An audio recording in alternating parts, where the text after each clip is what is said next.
Om Namo Bhagavate Vasudevaya.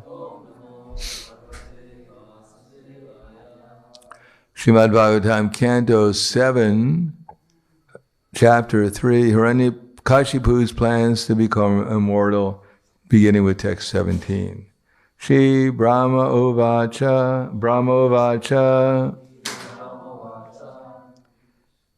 Utishto Tishta Badram Te Tapaksidosi Kasyapa Varadoham Anu Prapto Riyatam Ipsito Varaha Shri Brahma Vacha Utishto Tishta Badram Te Tapak Sido Si Kasyapa Varadoham Anu Prapto Riyatam Ipsito Varaha.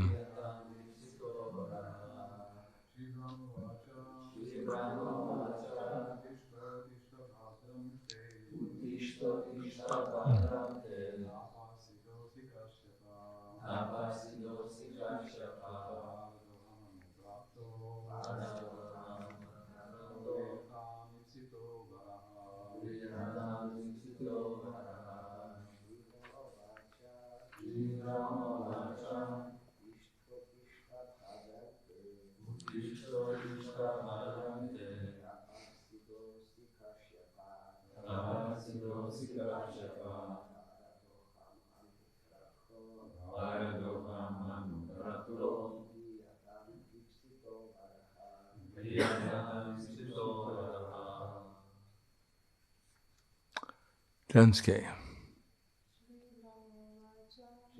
Brahmavacha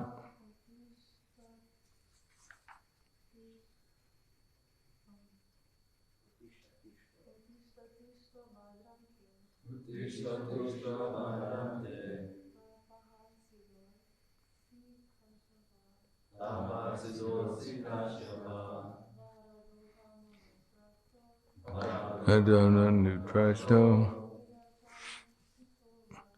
Riyatam Ipsito Varaha. Shri Brahma Uvacha.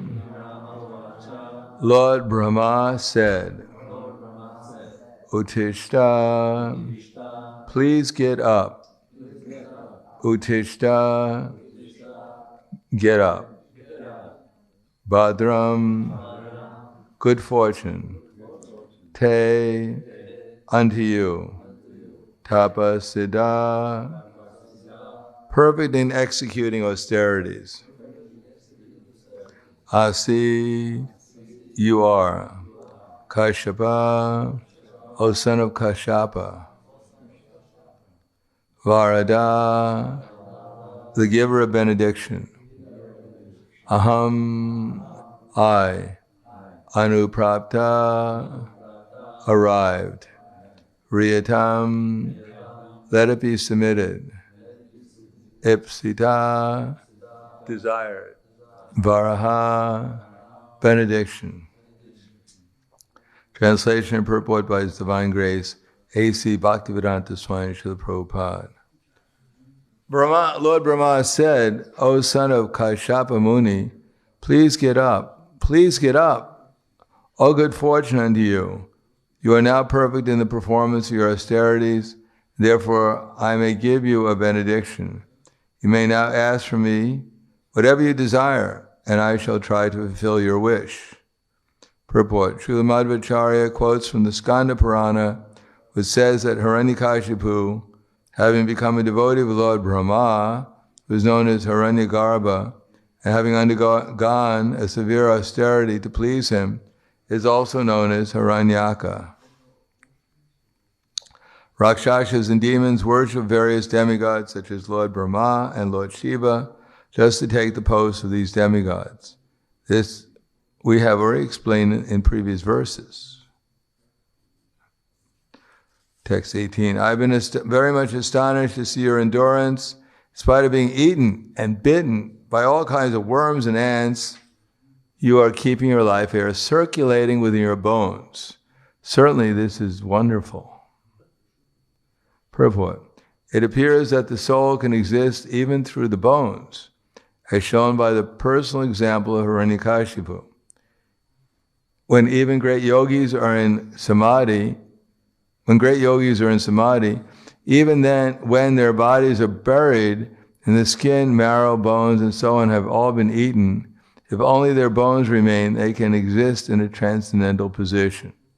So maybe some people buried, just waiting for us, the resurrection.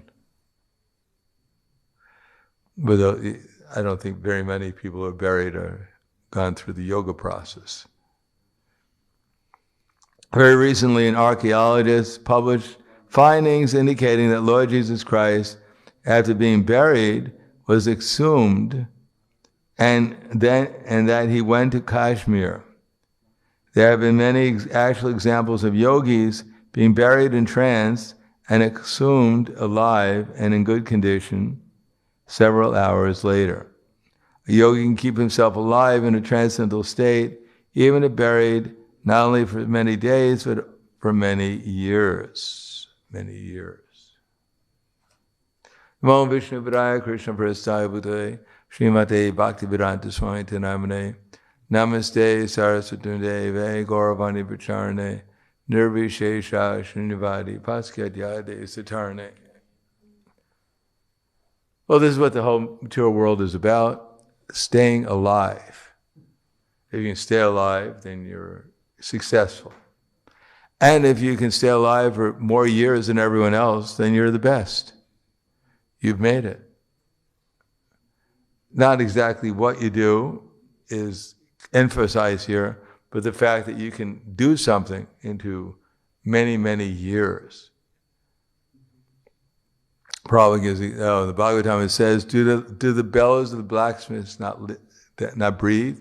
Do the beasts not discharge semen? Breathe and discharge. The trees live for many thousands of years. So this idea, let us prolong our life, and then our life is successful.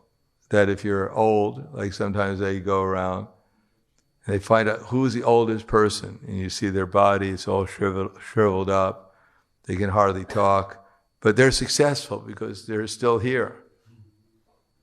Although they're suffering like anything because of whatever reason, their karma, they can't see, they can't talk, they can't do anything. But this fact that they're still in the same body makes them glorious. Because people think that when you're dead, and that's the end of the story. They think we're like the puppet. When you take the hand out of the puppet falls on the ground, and everyone comes to see what happened to the puppet, and they think now the puppet is dead. And they all cry, it was such a nice puppet. It made people happy, but now it's dead. And they pick up the puppet, put it in a little box, and bring it to puppet graveyard. And people say nice things about the puppet, and then put it into the earth. And everyone cries, oh, poor puppet, it died.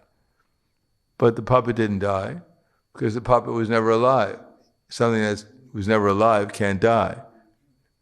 And since the soul, the person who had the hand in the puppet, didn't die, therefore nothing really happened. It just appears. It's a whole show, that's all. Because the person who had the hand in the puppet is still alive, and the puppet was never alive, so it couldn't die. So nothing really died. It's that people have imaginations. So, Hiranyakashipu wants to live forever. That's not possible. That is, we know the story of Lomasharishi. Loma means hair, and Rishi means a great sage. So he was a hairy sage. His whole body was covered with hair. And it is said that every time Lord Brahma would be born, a Lord Brahma would be born, and when Lord Brahma would die, then one of Lomasharishi's hairs would fall out. So that means he would live for as long as Brahma As long as he had hair, as long as he had any hair left on his body, he'd live. So he'd live as many hairs as he had multiplied by 311 trillion, 40 billion years. So that's a lot of years, isn't it? You wouldn't worry so much about dying tomorrow if you could live for, say you have 1 million hairs on your body or 10 million hairs multiplied by 311 trillion, 40 billion years, and you live that many years. Probably go out and have a good time for a while. But Lama Rishi was sitting he was sitting outside in the Ganges meditating, because you have to do something, although you're going to live for a long time, you got to do something with it. So he chose to meditate. But he was in the sun, and his disciples came, and they said, "My dear Guru Maharaj, maybe we could build you a bhajan kutir so you don't have to be in the sun."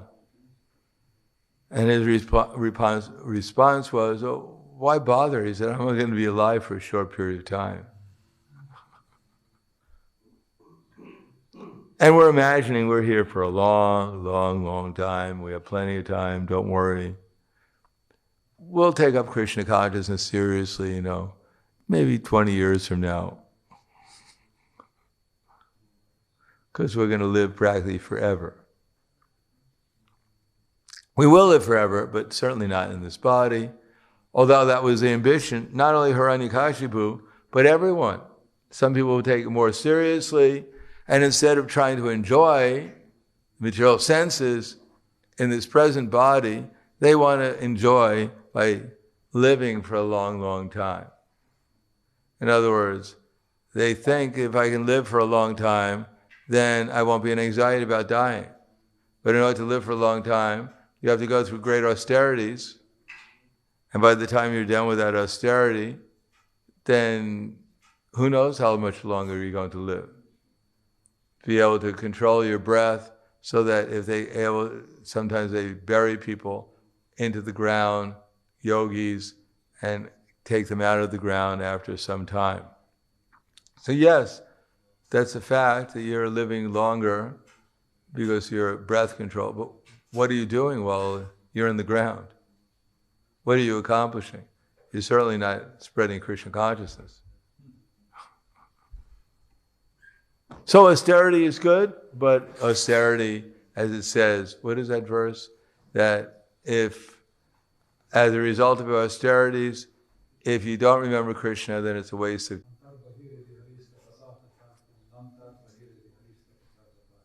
Yeah. So if you don't remember Krishna after all this austerity, that it was a waste of time.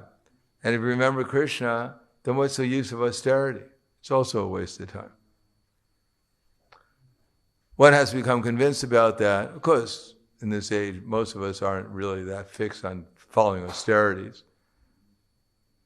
Hiranyakashipu stood on the tip of his toes with his arms outraised for 100 years of the demigods. We're not going to do that for more than 30 seconds. That's the end of our austerity, the yoga practice.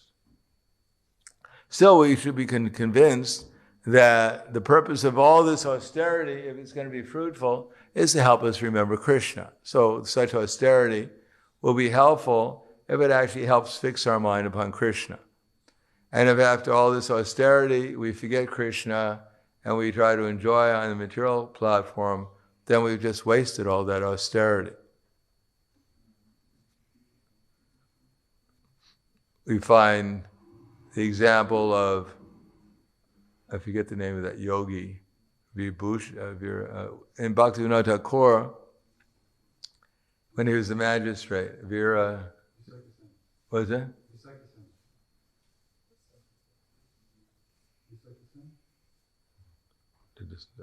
Almost. Anyhow, there was this yogi, and he was, is that it? How do you spell that? Vishaki-san. Vishaki-san. So, he was a yogi, long matted hair, and he was proclaiming himself to be Mahavishnu. And why do you want to proclaim yourself to be Mahavishnu? So you can have all your little gopis dance with you. So he was getting other people's wives to dance with him, and in the rasa dance. And Bhaktivinoda Thakur, who was the magistrate of the area, got some complaints that this person's a sahajya, he's disturbing families and whatever.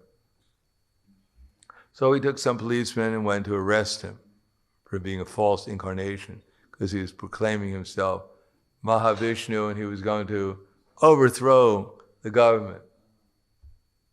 So he came to arrest him, and this yogi started to display his power. Sparks came out of his hair, and the magistrates became afraid. The policemen became afraid, but Bhaktivinoda Thakur nevertheless arrested him, took him into jail, and all his Bhaktivinoda Thakur's family fell sick. And they're all pleading, let this person go. Maybe he is Mahavishnu or something. But he said no. So then he went into the jail, and he took a barber with him, and they cut off the yogi's hair, so he lost all his power. So that's why the devotees aren't materially very powerful, because they cut their hair all the time.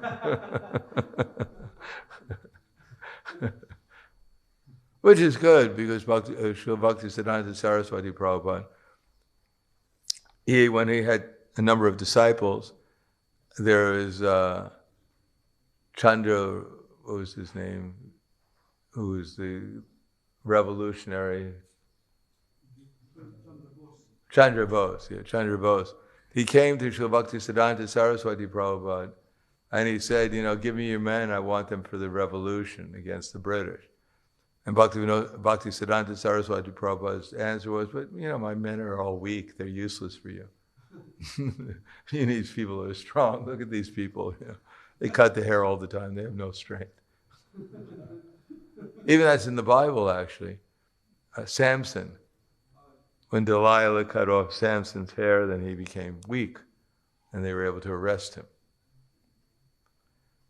So anyhow, they asked Prabhupada, why do you cut your hair on one television program? And Prabhupada said, because we want to be clean-shaven. That's all. We want to be clean. And the man said, that's all? He said, yeah, that's all. Just clean,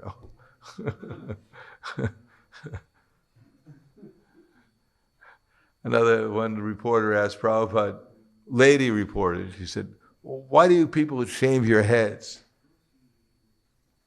And then Prabhupada said, well, why do you shave your legs? Yes, the lady.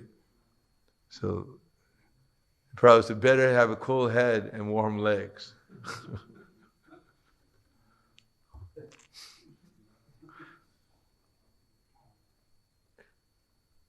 So this power that people are looking for, it's sometimes it may be in your hair, maybe there and there, to live and try to enjoy the material energy, but ultimately you die anyhow. And then you have to get the karma of whatever you do. Even the yogis, they become so powerful, like Durvasa Muni, but when he misused his power, then he was chased by the Sudarshan Chakra for a whole year. Even when he went to Vaikuntha, at least within this material universe, still no one could save him, because even Vishnu couldn't save him because of his offense against the devotee. So one may become very powerful, but if one misuses it, then he'll get into trouble. And the example is Vidura. Vidura formerly was Yamaraj. And there is one Rishi, I forget his name. Do you remember that Rishi's name?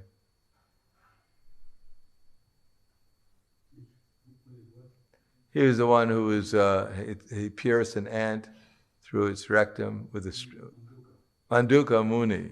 Manduka Muni. He was one day, some thieves came, and they hid in Manduka Muni's house, as I believe. And the constable came and arrested them all, including Manduka Muni. So Manduka Muni was condemned that they were going to take a lance and pierce through his rectum and through his throat, kill him that way. That's not, they did that a lot in Europe here, in Romania. Count Dracula, he was famous for that. He used to take his victims, the soldiers who tried to evade, he captured them all and pierced them from the anus all the way up through their mouth and put them on the stake, especially his enemies. So he used to have all his enemies on these sticks being pierced from the anus all the way up through their mouth, and he'd be, drinking something and make a toast to them. One day the Turks came to invade, and he captured tens and thousands of them and all put them on the stakes, through these stakes. And so when the next Turks came, for hours they were walking through, seeing their comrades being pierced in that way, being on a stake, and they all became very discouraged and went back. Good publicity if you don't want to warn your enemies. In any case, Mandukya Muni was being condemned that he was going to be pierced through his rectum, all through his throat on the stake. And the king heard that a great sage was going to be executed in that way, and he stopped the execution. But Mandukya Muni became very disturbed, and he had the power to go to Yamaraj. It's hard to figure out how someone who has the power to go to Yamaraj couldn't stop a simple execution. Anyhow, these things are really difficult sometimes to figure out. I mean, if we could actually go to Yamarloka and curse Yamaraj, you probably could have stopped a few soldiers from capturing you. Anyhow, the way the history goes, he went to Yamaloka and he asked Yamaraj, he said, why is it that, you had these soldiers come and capture me and they were going to execute me in this way? He said, what have I done? I can't remember ever doing anything wrong in my whole existence. He said, well, when you were a little child, there was a little ant and you were playfully, you took a straw and you pierced the ant through its rectum with a straw, and therefore you're condemned. He said, wait a second, this is not right. I was a little kid, I didn't know what I was doing. How can you have... He said, so Mandukya Muni became angry and cursed Yamaraj to become a Sudra. Such a powerful person as Yamaraj, he's condemning unlimited living entities to being tortured in hell, and he gets cursed by a Muni, and he has to come down on this earth as a Shudra, Vidura. Of course, this is more or less, as Prabhupada says, it's his vacation, because before Kali Yuga, he has to work overtime without pay. Kali Yuga is such that so many people become sinful that Yamaraj doesn't get any rest, practically he doesn't get any sleep. He's just condemning people day and night. So he needs a vacation before it all begins. So he came down as Vidura to take 100 years off before the real fun started. So sometimes it appears that great personalities occurs, but generally it's for their benefit. Maybe for a vacation or something like that. In any case, after that, he went back, and Yamaraj is a great devotee. So even if you go to hell, you can meet a great devotee there. Meet one of the Mahajans. I mean, how many of us get a chance to meet a Mahajan every day? Swayambhu, Narada, Shambhu. If you can meet Lord Brahma or Yamaraj. Of course, if you have to meet Yamaraj, chant Hare Krishna, and he'll say, wait a second, maybe we got the wrong guy here. I told you guys, don't bring me anyone who's chanting the holy names. Get him out of here. Anyhow, you get darshan for Yamaraj at least. So I'll stop there. Thank you. Any questions? You should give him an honorary mic. Golden mic.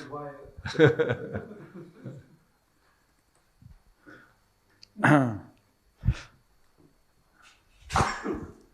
have several questions. One, you mentioned Yamaraj and the darshan. Actually, as far as I can remember, it seems that there are quite a few stories of people and devotees, or those who became devotees later, had some encounter with the Yamadutas, or with some even with somebody who was like Yamaraj. I know some humble devotees who died. They had a clinical death, and then they saw Yamaraj and they had a little conversation, and then they came back. And they didn't claim, they just told this to one friend, and that one friend was my friend, so it was not for bragging. So what do you think of the possibility of such encounters? How many, could there be some legitimate stories like this? Well, how could I tell?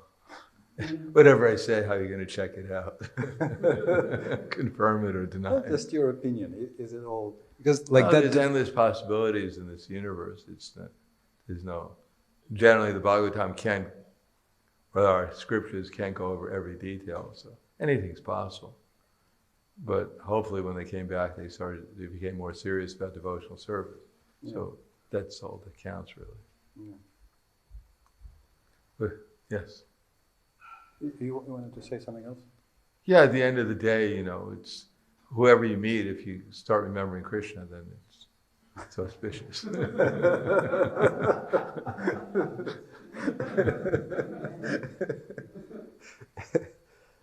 Another question. We seem to emphasize that people want to live, and everybody wants to live, but also it seems that a humongous number of people have suicide thoughts, and it seems to even be a driving force, apparently. Apparently, even Sigmund Freud, who was speaking about libido, spoke not less, at the end of his life, he was speaking about thanatos, the death wish, a deathing instinct. So it seems many people have this death wish, and some behaviors, like drinking, is just slow suicide, and other forms of self-abuse. It just seems to be a form of slow suicide. So how does it stack up against our saying that everybody wants to live eternally? Well, we didn't say they want to live. I mean, everyone is eternal, but the material world is an effort to get out of death. But it's also an effort to get out of suffering, which comes from death. But if they think death will end the suffering, then they don't mind taking death, because out of the two, living forever and suffering forever, they'd rather end the suffering. So it's not only our eternality, but we also have a quality of happiness that we're looking for. So if we choose between the two, happiness is always more important than longevity. Yes. And one more.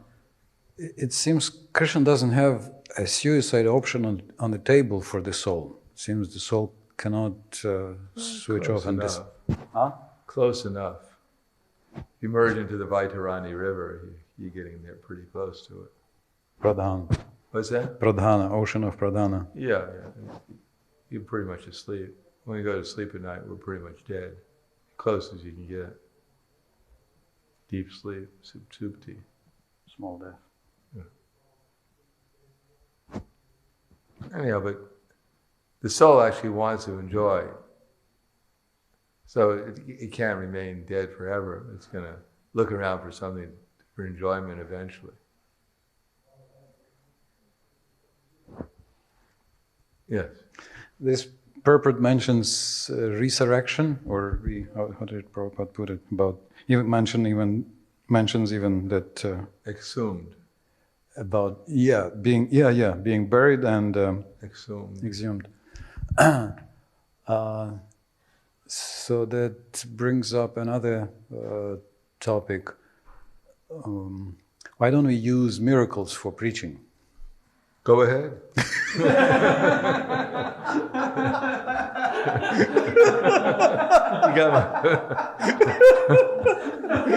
You got my permission.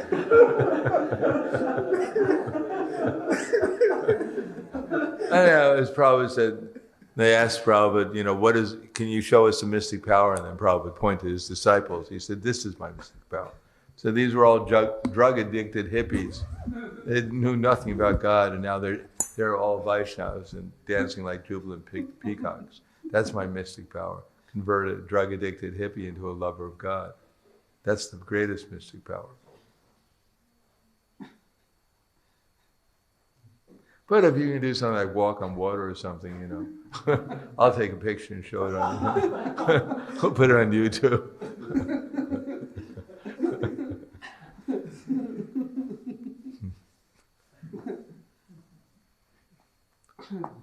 Anything else? Thank you very much. Grantaraj, Srimad Bhagavatam, Ki Jai. Srila Prabhupada, Ki Jai. Gaur Premanande.